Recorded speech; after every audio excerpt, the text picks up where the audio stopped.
तो हेलो दोस्तों, देखिए गुड इवनिंग। हम लोग जो है आज पढ़ेंगे to find the force on dielectric slab. यानी डाइलेक्ट्रिक स्लैब को जब हम पैरेलल प्लेट कैपेसिटर के मतलब इन साइड में जब हम रखेंगे, इंसर्ट करेंगे, तब देखते हैं कि उस पर नेट फोर्स कितना लगता है। ठीक है, तो उसी के बारे में पढ़ने वाले हैं। यानी to find the force on dielectric slab. चलो देखते हैं वीडियो जो है क्वालिटी सही है कि नहीं। तो वीडियो क्वालिटी जो है वो सही नहीं आ रहा है ना। इसको जो है थोड़ा सही कर दिए हैं, अब शायद सही आ रहा है। तो अब देखिए दोस्तों, अब हम लोग जो है to find the force on dielectric slab देख रहे हैं। तो मान लेते हैं कि ये जो है वो पैरेलल प्लेट कैपेसिटर है। जाहिर है इसको प्लस क्यू चार्ज दिए हैं, इसको माइनस क्यू चार्ज दिए हैं। तो जो भी चार्ज देंगे वो प्लेट के इनर सरफेस पे रहेगा। तो ये देखो इनर सरफेस पे चार्ज रहा, माइनस चार्ज, निगेटिव चार्ज कुछ इस तरह से है। अब इसके बीच में हमको एक डाइलेक्ट्रिक स्लैब को रखना है। तो चलो डाइलेक्ट्रिक स्लैब को रख दिए। डाइलेक्ट्रिक मटेरियल आप जानते ही हैं, जिसमें जनरली कोई फ्री इलेक्ट्रॉन नहीं होता है। तो ठीक है, जाहिर है पॉजिटिव चार्ज यहाँ है, निगेटिव चार्ज यहाँ है, प्लस क्यू माइनस क्यू। तो इलेक्ट्रिक फील्ड का डायरेक्शन किधर होगा? तो बोलेंगे इलेक्ट्रिक फील्ड तो इधर होगा, इलेक्ट्रिक फील्ड तो इधर होगा। इलेक्ट्रिक फील्ड जो है वो डाउनवर्ड डायरेक्शन में होगा, पॉजिटिव से ओरिजिनेट होगा और निगेटिव पे टर्मिनेट होगा। तो ठीक है, इतना तो समझ गए। अब हम लोग ये देखते हैं कि जाहिर है डाइलेक्ट्रिक स्लैब में जो पॉजिटिव चार्ज होगा वो इलेक्ट्रिक फील्ड के डायरेक्शन में इधर आएगा। तो पॉजिटिव चार्ज का एक्यूमुलेशन इस तरफ होगा और निगेटिव चार्ज का एक्यूमुलेशन जो है वो इस तरफ होगा। एक बात और, इस माइनस क्यू को माइनस क्यू डैश बोल देते हैं और इस प्लस क्यू को प्लस क्यू डैश बोल दे रहे हैं। तो सोचो तो इलेक्ट्रिक फील्ड नीचे है, अब प्लस क्यू डैश यहाँ पे है। तो सोचो ये जो पॉजिटिव चार्ज होगा उस पर फोर्स नीचे ना लग रहा होगा, इलेक्ट्रिक फील्ड के डायरेक्शन में ना लग रहा होगा, और कितना लग रहा होगा? तो क्यू डैश इंटू ई। ये जो निगेटिव चार्ज है उस पे फोर्स इलेक्ट्रिक फील्ड के ऑपोजिट डायरेक्शन में लग रहा होगा। कितना? तो क्यू डैश इंटू ई। तो सोचो तो नेट फोर्स कितना लग रहा होगा? तो बोलेंगे ये सारे पॉजिटिव चार्ज पे फोर्स नीचे लग रहा है और सारा निगेटिव चार्ज पे फोर्स ऊपर लग रहा है। तो आप कह सकते हैं कि नेट फोर्स इस डाइलेक्ट्रिक स्लैब पे वो कितना है? तो बोलेंगे 0 है। यानी net force acting on the dielectric slab will be equal to 0। तो ये तो बात हुआ कि डाइलेक्ट्रिक स्लैब को अगर फुली इंसर्ट कर दिए हैं पैरेलल प्लेट कैपेसिटर के बीच में तो नेट फोर्स 0 आया है। यानी हम लोग बोल सकते हैं when a dielectric slab is completely inserted in between the parallel plate capacitors, then net force acting on the dielectric slab will be equal to 0। ठीक है, अब देखिए इसी को अगर पार्शियली इंसर्ट किया जाए, when a dielectric slab is inserted partially in between the parallel plate capacitor, तब क्या होगा? तो चलो यहाँ तक आप नोट करिए, अब फिर हम लोग आगे पढ़ते हैं। देखिए एक चीज और बताना है कि ये जो आप एंड पॉइंट देख रहे हो, ये जो एंड पॉइंट होता है ना, वहां पे इलेक्ट्रिक फील्ड का जो डायरेक्शन होता है वो कुछ इस तरह का होता है, कर्व शेप में होता है। ये जो एंड पॉइंट है, एंड पॉइंट पे इलेक्ट्रिक फील्ड का जो डायरेक्शन है वो कुछ कर्व शेप में होता है। तो और ये क्यों होता है? तो फ्रिंजिंग इफेक्ट के कारण होता है। ये क्यों होता है जी? देखिए यहाँ पे हम बना दे रहे हैं, ये होता है फ्रिंजिंग इफेक्ट के कारण। ठीक है, अब इस बात को हम लोग पहले इग्नोर करते थे, लेकिन अब इग्नोर नहीं करना है। अब जो है फ्रिंजिंग इफेक्ट को इग्नोर नहीं करना है। इसलिए नहीं करना है क्योंकि हम लोग डाइलेक्ट्रिक स्लैब पे फोर्स देख रहे हैं, तो इस डाइलेक्ट्रिक स्लैब को यहां से हम मिटा दे रहे हैं। और अब हम ये देखना चाह रहे हैं कि अगर डाइलेक्ट्रिक स्लैब को पार्शियली इंसर्ट किया जाए तब कितना फोर्स लगेगा और किधर लगेगा। तो देखो जी, यही डाइलेक्ट्रिक स्लैब है, जाहिर है पॉजिटिव चार्ज का डिस्ट्रीब्यूशन इधर होगा और निगेटिव चार्ज का डिस्ट्रीब्यूशन जो है वो इधर होगा। इलेक्ट्रिक फील्ड जैसे है वैसे ही डाउनवर्ड डायरेक्शन में होगा इलेक्ट्रिक फील्ड। इलेक्ट्रिक फील्ड तो इधर ही होगा। अब सोचो कि यहाँ पर जो प्लस क्यू डैश है उस पर फोर्स किधर लगेगा, तो बोलेंगे इधर लगेगा, क्यू डैश इंटू ई। यहाँ पर जो माइनस क्यू डैश है उस पर फोर्स किधर लगेगा, तो इधर लगेगा, क्यू डैश इंटू ई। तो जहां तक कंप्लीटली इंसर्टेड है डाइलेक्ट्रिक मटेरियल वहां तक तो नेट फोर्स जीरो होगा, लेकिन जो पार्ट आउटसाइड में है, जैसे ये पार्ट आउटसाइड में है, तो यहाँ पर जो निगेटिव चार्ज होगा या यहाँ पर जो निगेटिव चार्ज होगा उस पर फोर्स किधर लग रहा होगा। तो सोचो तो इलेक्ट्रिक फील्ड का डायरेक्शन किधर है, तो बोलेंगे देखो ये तो कर्व पाथ है ना, तो इलेक्ट्रिक फील्ड का तो अलोंग द टेंजेंट होगा कर्व पाथ पे। तो अगर हम इस पॉइंट पे इलेक्ट्रिक फील्ड का डायरेक्शन देखेंगे तो अलोंग द टेंजेंट होगा, अलोंग द टेंजेंट होगा। बहुत सही। तो सोचो तो टेंजेंट के ऑपोजिट में डायरेक्शन अगर देखेंगे तो वो तो कुछ ऐसा ना होगा, समझ रहे हैं ना। तो सोचो यहाँ पे निगेटिव चार्ज है, इलेक्ट्रिक फील्ड का डायरेक्शन इधर है, तो इस पर फोर्स किधर लगेगा, तो बोलेंगे इलेक्ट्रिक फील्ड के ऑपोजिट में लगेगा। तो किधर, तो बोलेंगे इसके ऑपोजिट में इधर लगेगा, यानी क्यू डैश इंटू ई यहाँ पे इधर लग रहा होगा। अच्छा, ये जो पॉजिटिव चार्ज है उस पर किधर फोर्स लग रहा होगा, तो बोलेंगे ये तो है क्यू डैश। तो सोचो यहाँ पर इलेक्ट्रिक फील्ड का डायरेक्शन किधर होगा, तो बोलेंगे अलोंग द टेंजेंट। तो अलोंग द टेंजेंट अगर ऐसे खींचेंगे, ड्रॉ करेंगे, टेंजेंट ड्रॉ करेंगे, तो इलेक्ट्रिक फील्ड का डायरेक्शन इधर होगा। तो इस क्यू डैश पे, मतलब ये जो क्यू डैश चार्ज है जो पोलराइजेशन के कारण चार्ज आया है उस पर फोर्स किधर लग रहा होगा, तो इधर लग रहा होगा। कितना, तो क्यू डैश इंटू ई। तो सोचो तो नेट फोर्स किधर होगा, तो क्या नेट फोर्स जीरो हो जाएगा, तो बोलेंगे नहीं, तब नेट फोर्स जो है वो इधर होगा। Net force will be along positive x direction, ये एक्स डायरेक्शन हम बोल दे रहे हैं, यानी नेट फोर्स जो होगा वो इधर होगा। कैसे, तो आप ऐसे समझिए ना, एक फोर्स जो है वो इधर लग रहा है और दूसरा फोर्स जो है वो इधर लग रहा है, और दोनों फोर्स मैग्नीट्यूड में इक्वल है, तो इसका कंपोनेंट वाई डायरेक्शन में क्या होगा, तो जीरो होगा, लेकिन एक्स डायरेक्शन में क्या होगा, तो बोलेंगे नेट फोर्स इधर ही होगा, अब वो जीरो नहीं होगा, नेट फोर्स तो इधर ही होगा। तो चलो ठीक है, अब हमको ये देखना है कि नेट फोर्स होगा कितना, वो निकालना है। इतना तो पता चल गया कि when a dielectric slab is partially inserted in between the parallel plate capacitor, then net force acting on this dielectric slab will be along positive x direction। अच्छा सोचो तो एक मिनट, जैसे ये डाइलेक्ट्रिक स्लैब है तो इसको हम जब बाहर कुछ रखे हैं तो इस पर फोर्स इधर लगा, तो सोचो ये डाइलेक्ट्रिक स्लैब इधर जाएगा, तो क्या बीच में आने के बाद रुक जाएगा, तो बोलेंगे नहीं, इस पर चूंकि फोर्स लगा है तो जाहिर है कुछ वेलोसिटी मिलेगा, और कुछ वेलोसिटी के कारण ये आगे जाएगा, आगे जाके ये बाहर निकलना चाहेगा, तो जब ये बाहर निकलेगा तो फिर सोचो तो ये जो फ्रिंजिंग इफेक्ट के कारण इलेक्ट्रिक लाइंस ऑफ फोर्स है वो फोर्स किधर लगाएगा, तो वो फोर्स इधर ना लगाएगा, निगेटिव एक्स डायरेक्शन में लगाएगा।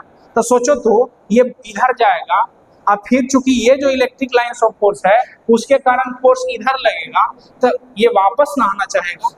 तो सोचो ये डाइलेक्ट्रिक स्लैब जो है पहले इधर जाएगा, फिर इधर आएगा, फिर इधर जाएगा, फिर इधर आएगा, फिर इधर जाएगा, फिर इधर आएगा, तो इस तरह से ये ऑसिलेटरी मोशन ना हो गया।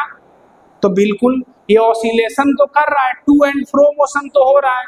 क्या इसको एसएचएम बोल सकते हैं, क्या ये जो मोशन हो रहा है क्या इसको हम एसएचएम बोल सकते हैं, तो थोड़ा एसएचएम याद करिए। एसएचएम में क्या कंडीशन था कि net force acting on the object will be along mean position, net force हमेशा मीन पोजीशन की ओर होना चाहिए। तो क्या इसमें नेट फोर्स हमेशा मीन पोजीशन की ओर है? तो बोलेंगे हाँ। कैसे? तो बोलेंगे देखो, मान लेते हैं इसका मीन पोजीशन यहाँ पे, तो जब ये इधर जा रहा है तो फोर्स इधर लग रहा है, और जब ये इधर जा रहा है तो फोर्स जो है मतलब वापस जब आ रहा है तो फोर्स फिर इधर ही लग रहा है। लेकिन एक चीज याद रखना, सोचो फोर्स जब तक ये बाहर था तभी तक ना फोर्स लगा, और जैसे ही अंदर आया तो नेट फोर्स तो जीरो हो गया। तो कोई बोलेगा फिर इधर जा क्यों रहा है? तो बोलेंगे कुछ वेलोसिटी मिल गया था ना, इसको कुछ वेलोसिटी मिल गया था, उसी वेलोसिटी के कारण आगे जा रहा है। यानी जो फोर्स लग रहा है वो तो मीन पोजीशन की ओर है, लेकिन ये फोर्स हमेशा नहीं लग रहा है। जबकि एसएचएम में जो फोर्स होना चाहिए वो हमेशा ऑब्जेक्ट पे लगना चाहिए, और हमेशा जो फोर्स लगेगा वो किधर होना चाहिए डायरेक्टेड? तो टुवर्ड्स मीन पोजीशन, ठीक ना। ऑब्जेक्ट चाहे जिधर भी मूव करे, लेकिन नेट फोर्स हमेशा मीन पोजीशन की ओर होना चाहिए। लेकिन इसमें नेट फोर्स तो मीन पोजीशन की ओर है, लेकिन ये फोर्स हमेशा नहीं लग रहा ऑब्जेक्ट पे। यानी जब तक बाहर है जब तक फोर्स लग रहा है, और जैसे ही अंदर गया तो नेट फोर्स जीरो हो गया। तो हम लोग ये कह सकते हैं कि ये एसएचएम तो नहीं है, तो ये सिंपल ऑसिलेशन है, मतलब ऑसिलेटरी मोशन है, लेकिन सिंपल हार्मोनिक मोशन नहीं है। इस चीज को याद रखेंगे। अब हम लोग आते हैं कि नेट फोर्स होगा कितना। तो उसके लिए हम लोग जो है आप कह सकते हैं कि in this case the net force acting on dielectric slab will be along positive x direction, ठीक है। ड्यू टू फ्रिंजिंग इफेक्ट, है ना, ड्यू टू फ्रिंजिंग इफेक्ट। तो चलो ठीक है, इतना बात को समझ गए। अब निकालते हैं कि फोर्स कितना होगा।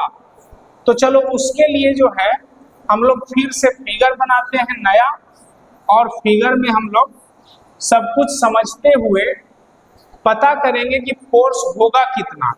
तो मान लेते हैं कि एक पैरेलल प्लेट कैपेसिटर है जिसका लेंथ जो है वो L है, और एक डाइलेक्ट्रिक स्लैब है जो पार्शियली इंसर्टेड है। ध्यान से देखना, ये जो डाइलेक्ट्रिक स्लैब है वो पार्शियली इंसर्टेड है इस पैरेलल प्लेट कैपेसिटर के बीच में।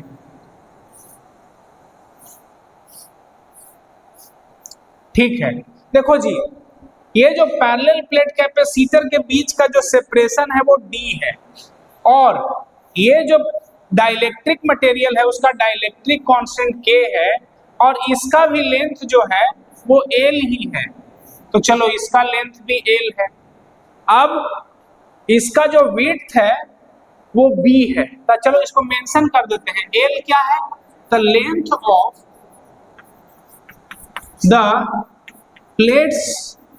ऑफ द प्लेट्स और द स्लैब, डाइलेक्ट्रिक स्लैब यानी स्लैब। तो चलो ये तो L का बात हो गया।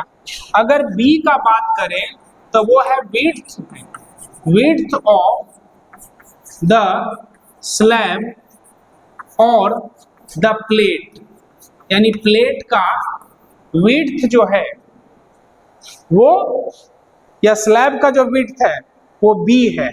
और D क्या है?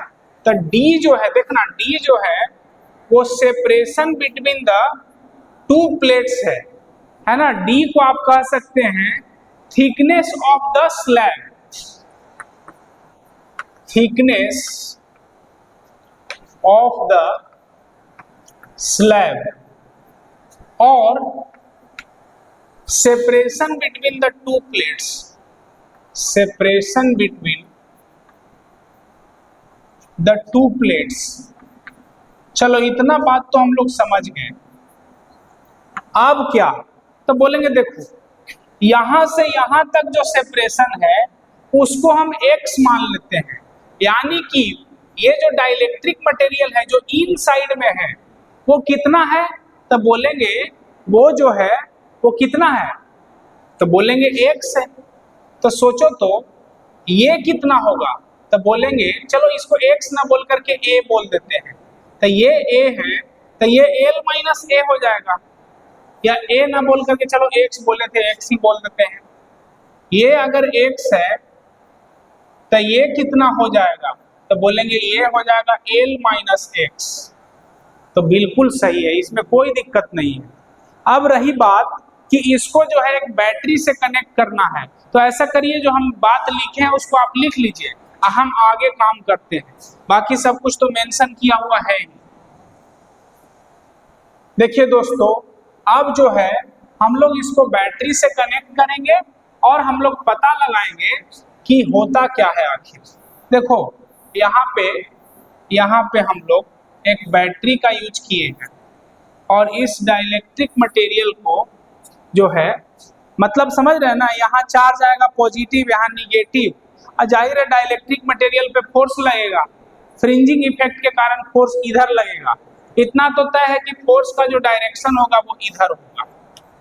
अब कितना होगा वो कैसे निकालें, तो पहले आप ये समझिए कि यहाँ पे ये जो कैपेसिटर है, ये अब एक कैपेसिटर नहीं है। एक कैपेसिटर रहता तो कैपेसिटेंस लिख देते epsilon naught a by d, लेकिन यहाँ पे समझो अब दो कैपेसिटर है, और दोनों कैपेसिटर जो है वो समझो एक x लेंथ में है और दूसरा l माइनस x लेंथ में है। जो x लेंथ में है उसमें जो है वो मीडियम फिल किया हुआ है और दूसरा जो है वो वैक्यूम है, और दोनों कैसा है तो पैरेलल में है, यानी दोनों जो है का एक पॉइंट इस पॉजिटिव टर्मिनल से कनेक्टेड है और दोनों प्लेट का दूसरा पॉइंट जो है वो निगेटिव टर्मिनल से कनेक्टेड है। तो नेट कैपेसिटेंस कितना होगा, तो बोलेंगे C1 प्लस C2, यानी कि नेट कैपेसिटेंस निकाले अगर नेट कैपेसिटेंस, तो C का वैल्यू क्या हो जाएगा, तो बोलेंगे C1 प्लस C2, और C1 कितना है जी, तो बोलेंगे K into epsilon naught A। अब A कितना होगा, तो इसका एरिया लिखना है, ये एरिया कितना होगा, तो इसका विड्थ था B इंटू लेंथ कितना है x, तो B into x divided by D, तो ये C1 हो गया। और C2 कितना होगा, तो देखो ये वाला जो पार्ट है उसका कैपेसिटेंस लिख रहे हैं, तो ये तो वैक्यूम है ना, तो epsilon naught a by d, तो एप्सिलॉन नॉट तो हो गया, a कितना होगा, तो एरिया ऑफ दिस प्लेट, तो लेंथ है l माइनस एक्स, अब ब्रेड तो b था, तो l minus x into B, देखो फिर से लिख दे रहे हैं, epsilon naught l minus x into B divided by d, तो यही हो गया नेट कैपेसिटेंस। तो इसको जो है और अरेंज कर लो, तो epsilon naught b divided by d को कॉमन ले लें, epsilon naught b by d को कॉमन ले लें, तो यहाँ kx बचेगा, kx माइनस प्लस, तो प्लस यहाँ कितना बचेगा, तो l माइनस एक्स, तो बिल्कुल सही। अब थोड़ा सोचो तो c का वैल्यू क्या आएगा, तो epsilon naught b by d, यहाँ पे देखो तो अगर हम x को कॉमन ले लें तो k minus 1 into X plus l हो जाएगा, तो यही हो गया कैपेसिटेंस का वैल्यू। नेट कैपेसिटेंस जो होगा वो यही होगा। अब क्या, तो बोलेंगे अब लिखो एनर्जी, इलेक्ट्रोस्टैटिक एनर्जी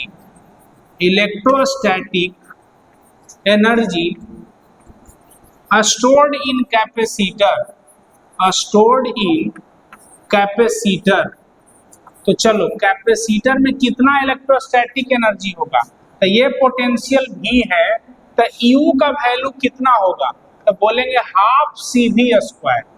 तो चलो ये भी निकल गया। अब हमको निकालना है कि फोर्स कितना लग रहा होगा, तो देखो जी फोर्स निकालने का मेथड क्या है, तो फोर्स एलोंग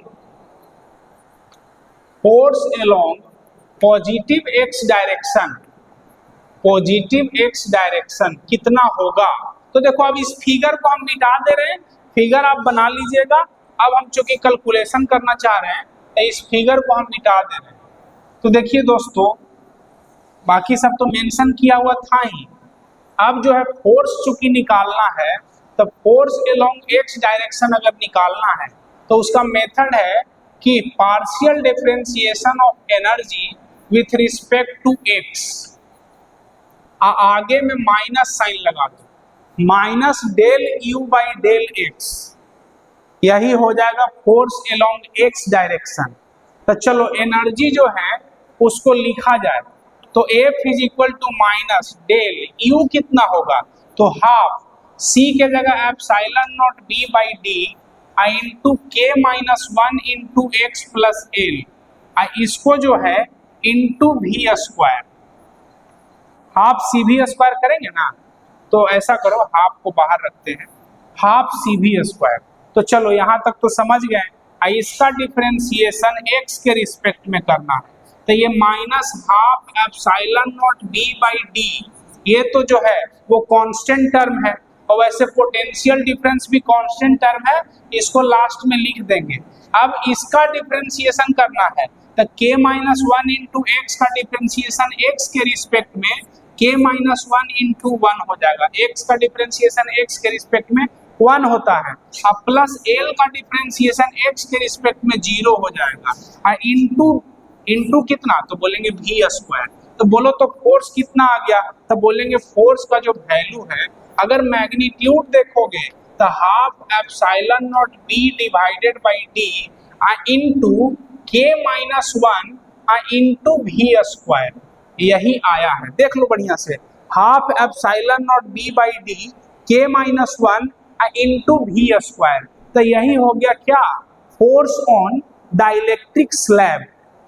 ठीक है, फोर्स याद रखना और क्या। तो चलो इसको हम मिटाते हैं, इसको आप याद रखेंगे। अच्छा, ये जो फोर्स है वो वेरिएबल है कि कांस्टेंट है, तो बोलेंगे कांस्टेंट है, दिस फोर्स इज कांस्टेंट, है ना, ये एक्स पे डिपेंड नहीं कर रहा है, तो फोर्स जो है ये कांस्टेंट है। तो चलो यहाँ तक आप अगर सीख गए हैं, तो अब हम कुछ क्वेश्चन लेते हैं जो एससी वर्मा में है और उसको हम बनाने का प्रयास करते हैं।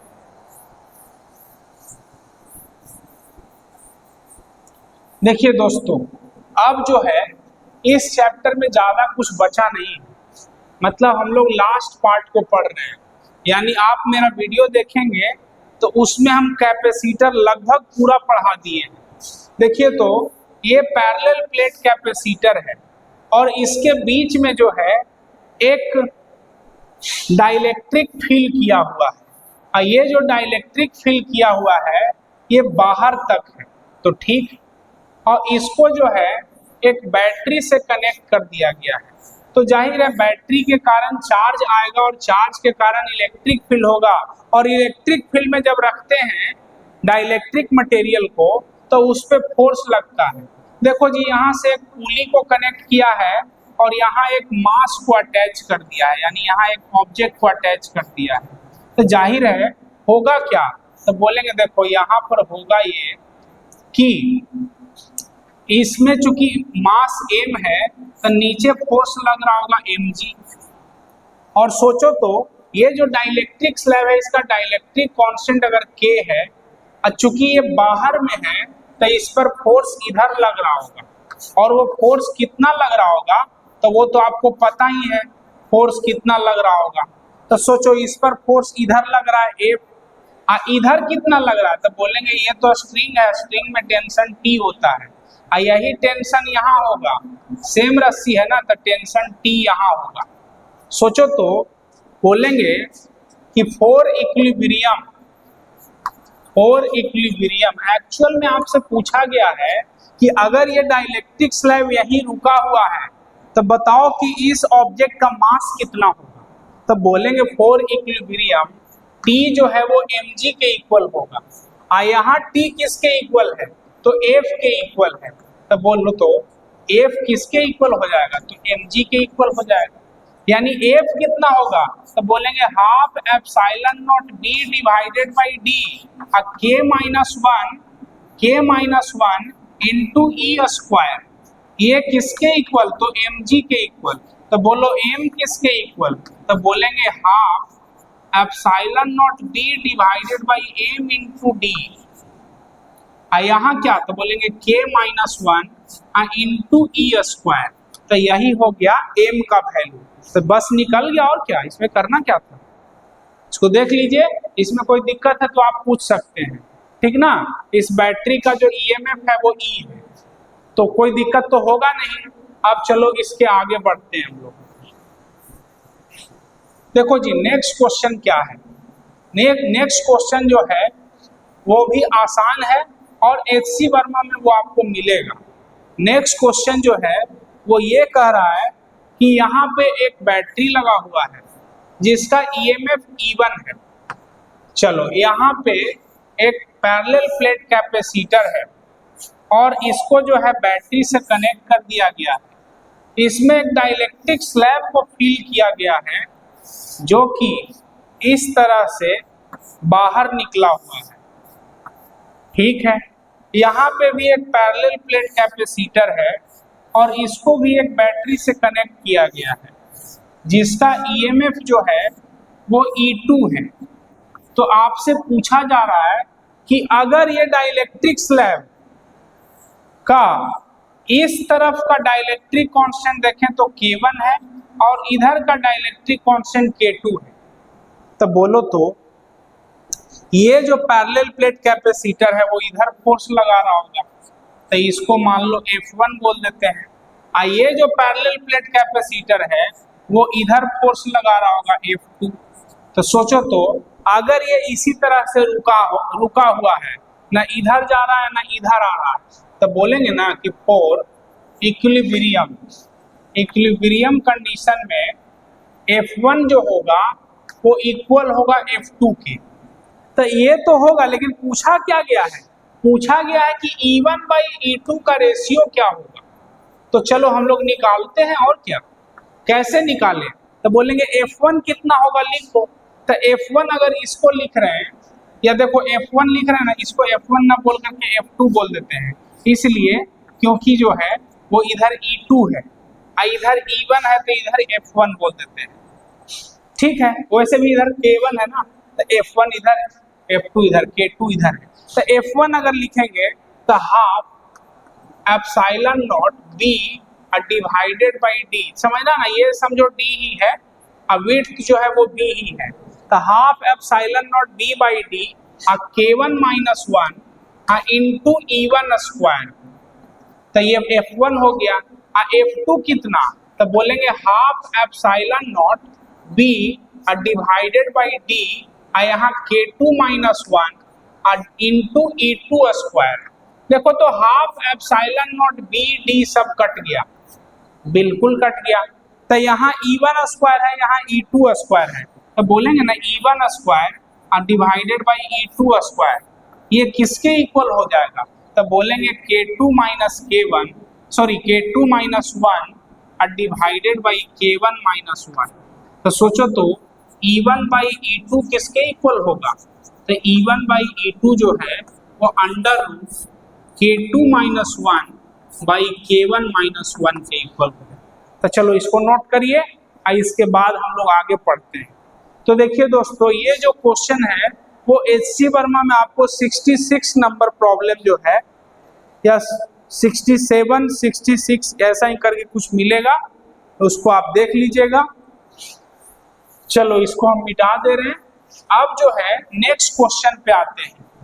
नेक्स्ट क्वेश्चन जो है वो भी एचसी वर्मा से ही लिए हैं, क्योंकि उसी बुक को फॉलो करते हुए हम लोग पढ़ रहे हैं। तो उस क्वेश्चन में कह क्या रहा है, कह ये रहा है कि एक पैरेलल प्लेट कैपेसिटर है। तो चलो पैरेलल प्लेट कैपेसिटर बनाया जाए। ये हो गया पैरेलल प्लेट कैपेसिटर और इसके बीच में एक डाइलेक्ट्रिक स्लैब को रखा हुआ है, ठीक है। अब ये जो डाइलेक्ट्रिक स्लैब है, मतलब कि इसका लेंथ भी दे दिया है, मतलब पैरेलल प्लेट कैपेसिटर का जो लेंथ है वो L है, और ये जो डाइलेक्ट्रिक स्लैब है इसका भी जो लेंथ है वो L है, और ये जो है वो X लेंथ इन साइड में है, X लेंथ इन साइड में है, या चलो X नहीं बोल करके A बोल देते हैं। तो बाकी बचा हुआ लेंथ कितना हुआ था, L minus A, L minus A। जाहिर है ये बाहर है तो इस पर फोर्स इधर लग रहा होगा इफ, तो कह रहा है कि ये जो L माइनस ए सेपरेशन है उसको क्रॉस करने में कितना टाइम लगेगा। तो ठीक है, कैसे बनाए, find the time taken by the dielectric slab to cross the length L minus A. कैसे निकालें, तो बोलेंगे पहले ये देखो कि इस डाइलेक्ट्रिक स्लैब पे फोर्स कितना लग रहा है। तो बोलेंगे कि चूंकि ये जो डाइलेक्ट्रिक स्लैब है वो मतलब डाइलेक्ट्रिक स्लैब जो है वो बीच में रखा हुआ है और इसको जो है एक बैटरी से कनेक्ट किया हुआ है। बैटरी का ईएमएफ जो है वो दे दिया है E। तो हम लोग फोर्स कितना बोलेंगे, तो बोलेंगे फोर्स जो होगा वो half epsilon not B divided by D के माइनस 1 इंटू ई स्क्वायर, यही होगा फोर्स। इस डाइलेक्ट्रिक स्लैब का मास m है, तो अगर पूछा जाए कि एक्सेलरेशन ऑफ डाइलेक्ट्रिक स्लैब क्या होगा, तो बोलेंगे एक्सेलरेशन जो होगा वो net force divided by mass होगा। तो half epsilon not B divided by m into D, यहाँ k minus 1 into E square. अब ध्यान से देखो जी, एक्सेलरेशन निकल गया, तो बोलो तो L माइनस ए सेपरेशन जाने में कितना टाइम लगेगा।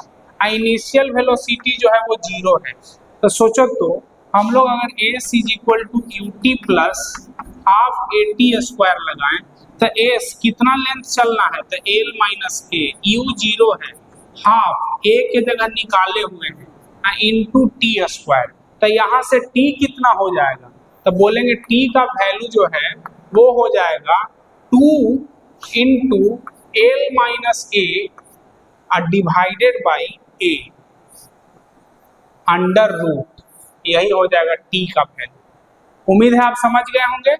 अब रही बात कि ये जो टाइम आया है वो तो यहाँ से यहाँ तक जाने का टाइम है। अगर आपसे पूछा जाए कि टाइम पीरियड ऑफ ऑसिलेशन क्या होगा, तो जाहिर है जानते हो ना कि कोई भी ऑसिलेशन होता है तो यहाँ से यहाँ जाता है फिर यहाँ आता है। तो समझिए, जैसे ये मीन पोजीशन है और यहाँ से यहाँ जाने में t टाइम लग रहा है, तो यहाँ से यहाँ आने में t टाइम लगेगा, फिर इधर जाने में t टाइम लगेगा, फिर यहाँ आएगा तो t टाइम लगेगा, तो 4 से मल्टीप्लाई करेंगे। यानी कहने का मतलब है कि अगर आपसे पूछा जाए कि टाइम पीरियड ऑफ ऑसिलेशन क्या होगा, टाइम पीरियड ऑफ ऑसिलेशन क्या होगा, तो बोलेंगे capital T is equal to 4 into small t। तो बस इसी को आंसर लिख देंगे, कैपिटल T का वैल्यू 4 इंटू स्मॉल t हो जाएगा, यही आंसर हो गया। इसको आप नोट करिए। और अब जो है हम लोग नेक्स्ट टॉपिक पढ़ेंगे, अब वो है अर्थिंग के बारे में। तो ऐसा है कि ये वीडियो जो है वो हाफ एन आवर का है और हम सोच रहे हैं कि अर्थिंग जो है वो अगले चैप्टर मतलब अगले वीडियो में हम बना देंगे। आज के लिए इतना ही रहने देते हैं। Thank you. कल जो है वो अगला लेक्चर हम रिकॉर्ड कर लेंगे और उसमें अर्थिंग पढ़ा देंगे, तो ये चैप्टर जो है वो फिनिश हो जाएगा। थैंक यू, आज के लिए इतना ही। देखिए दोस्तों, मेरे चैनल पे अभी तक जितने भी वीडियो आए हैं उसमें लगभग हम सारा पढ़ाए हैं।